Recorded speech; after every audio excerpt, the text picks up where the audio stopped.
कन्यादानाला सुरुवात करूया। पहिली भांड घ्यायचंय, वधूने उंझळ करायची आहे, त्याच्यावर तुमची उंझळ करा। मुलीच्या बाबांनी हात असा धरा, शांतिरस्तु पुष्टिरस्तु। थांबा,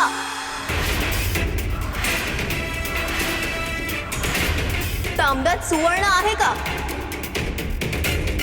रीतच आहे तशी, सोयीस्कररित्या विसरला नाहीयेत ना?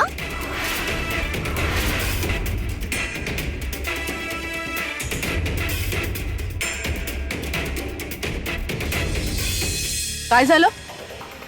सगळे असे गप्प का आहात? तांब्यात सुवर्ण असायला हवं हे ठाऊक नव्हतं का तुम्हाला? शास्त्री बुवांनी सांगितलं नव्हतं का? कन्यादान विधिवत करताय, मग त्याचं पावित्र्य ठेवा। नाही, आम्हाला तुमच्या चिमूटभर सोन्याची गरज नाही, आणि तसंही आम्हाला सोन्याचा हव्यासही नाही। सोनं चांदी माणकांनी आमची तिजोरी भरली आहे, पण प्रश्न तो नाहीये।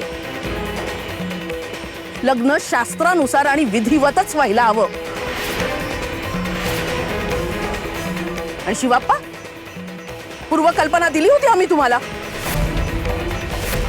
आणि तरीही जर आमची फसवणूक होणार असेल तर आम्ही ते खपून घेणार नाही।